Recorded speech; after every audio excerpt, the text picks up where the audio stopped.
ये पहले आशा द्वारा एकत्रित किए गए आंकड़ों को देखें। ये अलग अलग बच्चों के अलग अलग चुने हुए व्यंजन हैं और ये उनके औसत अंक हैं। बच्चों, ये जो असंगठित आंकड़े हैं इन्हें यथा प्राप्त आंकड़े या फिर रॉ डेटा कहते हैं।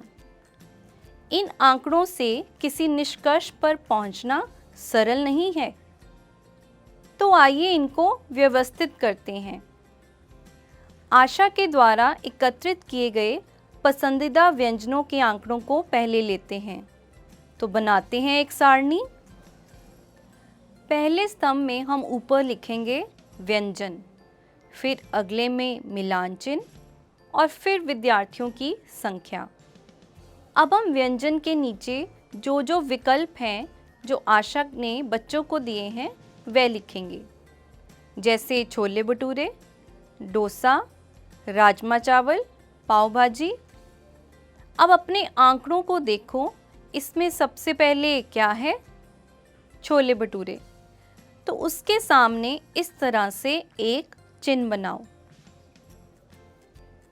अगला है डोसा, तो अब हम डोसा के सामने एक चिन्ह बनाएंगे। फिर हमारे पास है राजमा चावल। अब हम राजमा चावल के आगे एक और चिन्ह बनाएंगे। फिर है पाव भाजी और दोबारा से पाव भाजी, तो पाव भाजी के सामने आप दो चिन्ह बनाओगे। फिर हमारे पास आया डोसा, फिर डोसा, फिर डोसा, फिर डोसा। तो हम इतने ही चिन्ह डोसा के सामने बनाएंगे। याद रखें कि 4 चिन्हों के बाद 5वां इस तरह से बनाएंगे। इस तरह करते हुए अब हम हर लाइन में विद्यार्थियों की संख्या लिखेंगे। ज़रा इनका जोड़ करके देखें। 45 आ गया ना?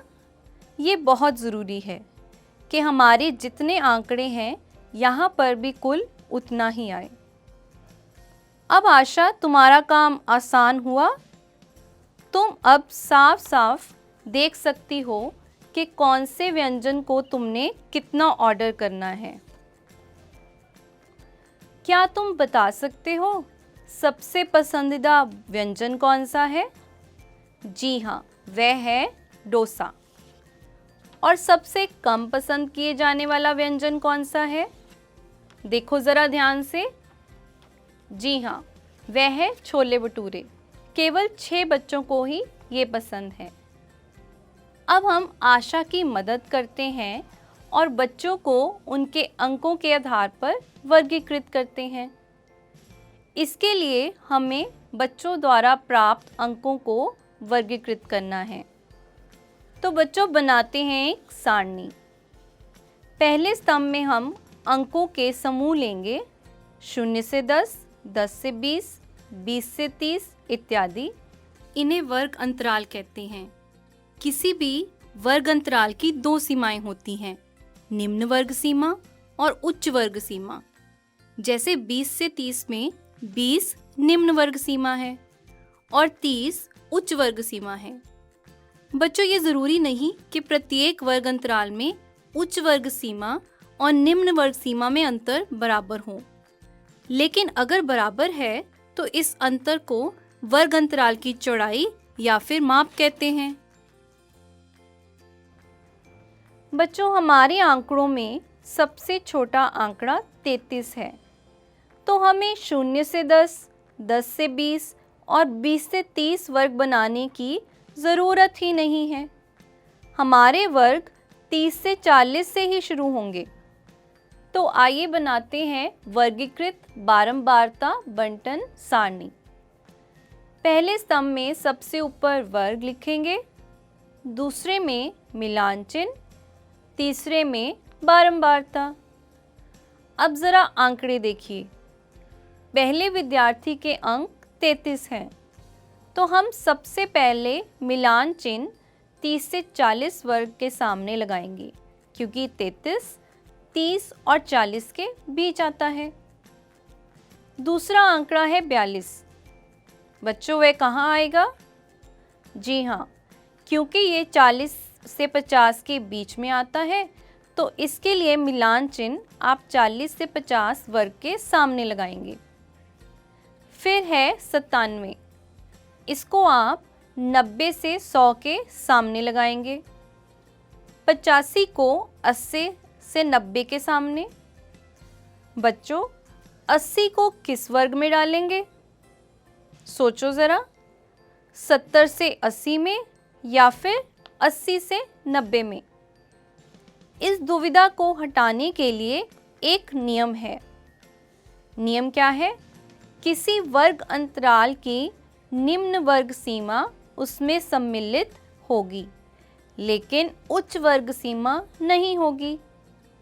यानी 80 70 से 80 में ना होकर 80 से 90 में होगा, इसलिए उसका मिलान चिन्ह 80 से 90 के सामने आएगा। तो बच्चों, करिए पूरा इस सारणी को। अब आपकी सारणी पूरी हो गई, तो अब हम इसका आलेख बनाते हैं। क्षैतिज अक्ष के अनुदिश हम वर्ग अंतरालों को निरूपित करेंगे, लेकिन हमारे वर्ग 30 से 40 से शुरू हैं, तो हम उसे कुछ इस तरह दिखाएंगे। आप देख रहे हैं, मैंने ये टेढ़ी मेढ़ी रेखा खींची है। ये रेखा दर्शाती है कि हमने 0 से 30 तक की संख्याएं प्रदर्शित ही नहीं की और सीधा जंप करके हम 30 पर पहुंच गए। आइए अब हम प्रत्येक वर्ग के लिए उसकी बारंबारता के अनुदिश दंड बनाएं। 30 से 40 वर्ग की बारंबारता 2 है, तो हम एक ऐसा दंड बनाएंगे जो 30 से शुरू हो, 40 पे ख़त्म हो और उसकी ऊंचाई 2 हो।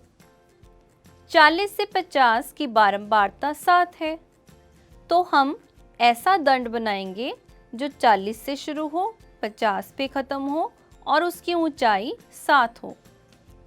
तो बच्चों, बाकी दंड आप खुद बनाइए और देखिए क्या कुछ ऐसे ही उत्तर आ रहा है। क्या ये दंड आलेख है?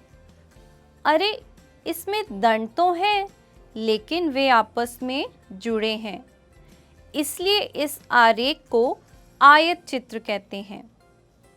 तो आशा द्वारा एकत्रित की गई जानकारी को स्पष्ट रूप से यहाँ देखा जा सकता है। तो बच्चों, आप बता सकते हैं कि यदि आशा को 80 और उससे ज़्यादा अंक लाने वाले बच्चों के लिए ट्रॉफ़ी लेनी है, तो इसे ऐसी कितनी ट्रॉफियाँ लेनी होंगी? देखिए ज़रा आयत चित्र से। जी हाँ, 9 + 3 यानी कि 12। बच्चों, देखें इस आलेख को। ये किस प्रकार का आलेख है? जी हाँ, ये एक आयत चित्र है। इसमें वर्ग अंतराल की चौड़ाई क्या है?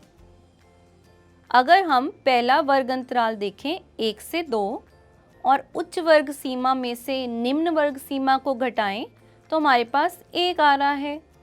मतलब वर्ग अंतराल की चौड़ाई 1 है। ये आयत चित्र क्या दर्शाता है? क्या आप बता सकते हैं? ये दर्शाता है कि कितने विद्यार्थी प्रतिदिन कितने घंटे टीवी देखते हैं। बच्चों, आप कितना टीवी देखते हो? आशा करती हूँ आप ज़्यादा देर टीवी के सामने नहीं बैठते। अगला प्रश्न, अधिकतम विद्यार्थियों ने कितने घंटे टीवी देखा? तो आयत चित्र में सबसे लंबा दंड जो है वह 32 विद्यार्थियों को दर्शाता है और उन बच्चों ने 4 से 5 घंटे टीवी देखा। अरे, ये तो बहुत ज़्यादा है। अगला प्रश्न, कितने विद्यार्थियों ने 5 से अधिक घंटे टीवी देखा? 5 से अधिक का मतलब वो 6 घंटे भी देख सकता है, 6.5 भी और उससे ज़्यादा भी। तो हम लेंगे 8 + 6 यानी कि 14।